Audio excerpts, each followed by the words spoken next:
I'm Carter Coyle in Greensboro, where a local elementary school was on lockdown today. What happened and why students and parents are relieved. I'm Brent Campbell in Stokes County, where animal rescuers are again rescuing animals from what they call a case of animal hoarding. Find out why all the animals can't be taken away today.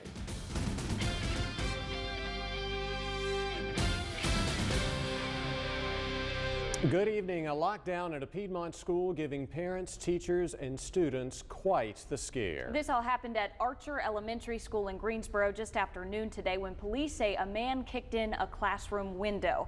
Now that person has since been arrested and all of the students are safe. And the school system is calling this a great example of how prepared its schools are in case of emergency. Fox 8's Carter Coyle following this story from Greensboro right now. Carter, what do we know about the person police caught today? Well, right now, the police have not released a whole lot of information about that suspect, but they say that the school system has told us that he did kick in a window here at Archer Elementary, but they could not yet say why that was. The school system says he never actually got into the school or to the building. He just kicked in a window, and they consider this kind of a good test of the emergency system while the kids were not in actual danger. We never had anything like this, so it was a total scare. It was a total shock. Natalie Cephas and other Archer Elementary parents were surprised to get a call Tuesday the school was on lockdown.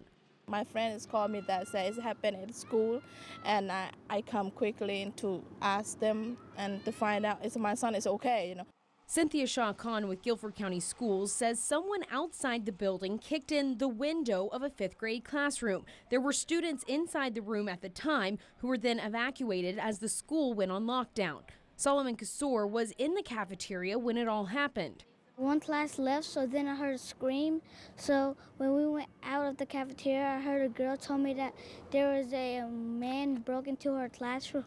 Anytime we have an incident like this, we immediately go with our safety plan, which again includes locking down the school so we know where all of our students and staff are. We do want to let families know that our safety plan worked exactly as it should. Police responded within minutes and captured a suspect near the school. Natalie said she'll be reminding her two kids to always follow directions in an emergency. They let them know what to do, so you know, you listen, you follow directions, do what you are told, so that way you can make it out safely and come back home to mama and daddy. We are very proud of our students and staff. They responded immediately. They followed all of the protocols and procedures they're supposed to. And again, everybody here is safe. We weren't allowed to get any video of that window when it was broken, but police were collecting evidence out there, and the school principal told us that the window has been fixed and is already back in service right now. So good to hear that everything out here is safe and back to normal. Live in Greensboro, Carter Coyle, Fox 8 News. Absolutely. Thank you, Carter. The race for a seat on Greensboro City Council is getting heated, with one candidate suspended from his job. District 2 candidate Jamal Fox has been suspended from A&T State University, where he's an adjunct professor. Fox is suspended with pay for violating the university's political activity policy. Under this policy, a university employee must get permission to run for office before announcing their candidacy. School Provost Joe Whitehead Jr. said he was unaware Fox was running for office until it was brought to his attention by Fox's opponent, Councilman Jim Key. The university is also investigating claims by Key that Fox may have traded grades for votes. New at 6 o'clock, a volunteer coach in Thomasville facing charges after police say he had sexual contact with a student. Byron Lattimore is charged with sexual activity between school personnel and a student. He's been working as a volunteer coach at Thomasville middle and high schools. He was charged after police say they were called in to investigate a sex offense that happened on school property, and then they say they contacted a student who said she had sexual contact with Lattimore. Lattimore is in the Davidson County Jail. His bond, $25,000.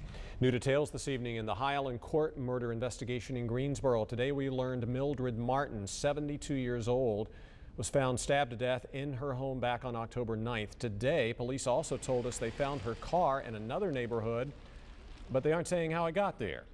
Martin was found dead inside her home here after police were asked to check on her. So far, no arrests in this case. New at 6 o'clock, more animals taken from a home in Germantown in two of the Piedmont's most severe cases of animal hoarding. Right now, volunteers in Stokes County are working to find more than 60 dogs new homes. Many are in dire need of medical attention, and as you can imagine, it hasn't been easy. Fox 8's Brent Campbell is in Winston-Salem with more on this story. And Brent, I know these dogs are being taken to animal shelters around the Piedmont, but some are being left on that property. Why is that? Well, Katie, rescue groups tell me that county animal shelters like the Forsyth County Animal Shelter here, simply put, are full. The Forsyth County Animal Shelter tells me to take some of those dogs from Stokes County. They would in turn have to euthanize some of their adoptable pets here, and simply put, they don't want to do that, and they say that in some ways defeats the purpose here. So for now, some of the dogs are being left behind until the rescue groups in Stokes can make sure they have a safe place to go. It's very, very depressing to come and see dogs living like this. It really is. Animal rescue workers with the Stokes County Humane Society and Animal Rescue of Stokes County say many of these dogs at this Germantown home starving, likely never removed from the confines of their chains. 30 adult dogs here, 15 puppies. Most of them have just skin issues, hair loss. Most likely all of them have some form of parasites. They call it a case of animal hoarding. It's a mental illness, and that's what we have to remember when we come into cases like this, because it makes you angry. It pulls the heartstrings. Officials not pressing charges because the owners have agreed to surrender the animals. And while at least 25 are being taken, some have to be left behind. Right now we're picking the younger dogs. Some of them have got some skin issues, but they're okay health. We're having to leave some of the older dogs till we can find a place for them to go. In the long run, they'll be harder to adopt. Shelters as far away as Iredell County and Rockingham County being asked to help, but sadly, still not enough places to take them all. We would like for them to go somewhere where they have a chance, to be adopted, where they can be vaccinated and spayed and neutered and heartworm tested, so they have a chance to find a home. That's the problem when you come into this many dogs at one time, is finding a place to take them. Now, rescuers are leaving food and water for the 10 or so dogs that they left on the property earlier today. And of course, they will check on them routinely throughout this week. And they say to any shelter or rescue group that is out there, even if you can take just one, please get in touch with them. They are hoping and really think they can find enough places for all of these dogs by the end of this week. We're live in Winston-Salem tonight. Brent Campbell, Fox 8 News. Thank you, Brent. And as Brent mentioned, these animals are going to different agencies across the Piedmont. So if you are interested in helping by either adopting or becoming a foster parent, just go to StokesCountyHumaneSociety.com, or you can give them a call at 336-994-6117. And speaking of animal rescue, some of those animals rescued from a puppy mill in Pender County will soon be available for adoption.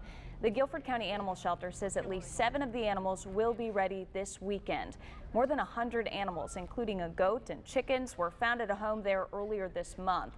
For more information on how you can adopt, just visit the Guilford County Animal Shelter's Facebook page. 1 year later, and those communities hit by Hurricane Sandy are stronger than ever. While the storm's long gone, efforts to rebuild these places that were destroyed are still very much underway. When it was all said and done, that storm left behind more than $68 billion in damage. 117 people were killed in the United States, and most of those deaths in New York and New Jersey. Some of the areas hardest hit by that storm have made some progress in getting life back to normal. For others, though, the damage left behind is just a reminder of one of the hardest days in their lives. It's kind of been a roller coaster ride for us, but at this point in time, I'm glad we're at this landmark, I'm glad we're at this anniversary, because that means we're only getting better. Today, flags were lowered on state buildings in New York in honor of those killed in the storm. New Jersey's Governor Chris Christie also spent today thanking volunteers who helped during the disaster. Oh, more fallout today on the Hill, and it is all centered around the Affordable Care Act. The White House is under fire after Press Secretary Jay Carney admitted that millions could lose their current health plan for not meeting minimum standards set by Obamacare. Carney partially blamed insurance companies that changed their policies after the law passed. The news comes with more calls for Health and Human Services Secretary Kathleen Sebelius to step down over this flawed healthcare website that rolled out nearly 5 weeks ago. Today, North Carolina Governor Pat McCrory and former state governors are in Greensboro talking economic development. It's all part of a big fundraising event at the Blandwood Mansion downtown. That's where we find Fox 8's Bob Buckley this evening. Bob, not every day all these governors get together in one place. What's this all about? It appears this particular group, it might be a whole generation since they've gotten together, this type of group. The last folks heading into Blandwood to join the refreshment party, heard them speak a few minutes ago, because for years the Triad has been something of been left out a little bit when it comes to the discussion of what is important in North Carolina. So it was a big deal to get the current governor, his predecessor, and then 2 former governors, 2 from each party, together to kick off a set of high-level discussions on how to make this region and therefore the whole state better, based on the ideals of the man who lived in this house a century and a half ago. As 4 of the 5 living governors of North Carolina and a man impersonating the long-gone Governor John Motley Moorhead in one place, the camaraderie seemed genuine. It's very, very special to be in this chair that he actually sat in. Giving hope that whatever comes out of this new organization, designed to promote Moorhead's ideals of public and private organizations working together for the common good, can really happen in these times. Yes, everyone's concerned about not just the partisanship, but the polarization of it, where both parties, both Democrats and Republicans, have been captured by more extremes of the two, and therefore they don't talk to each other. I'm not concerned about the partisanship at all. For them to come here, this is nonpartisan to its highest degree. And I think that they come in the spirit of economic development.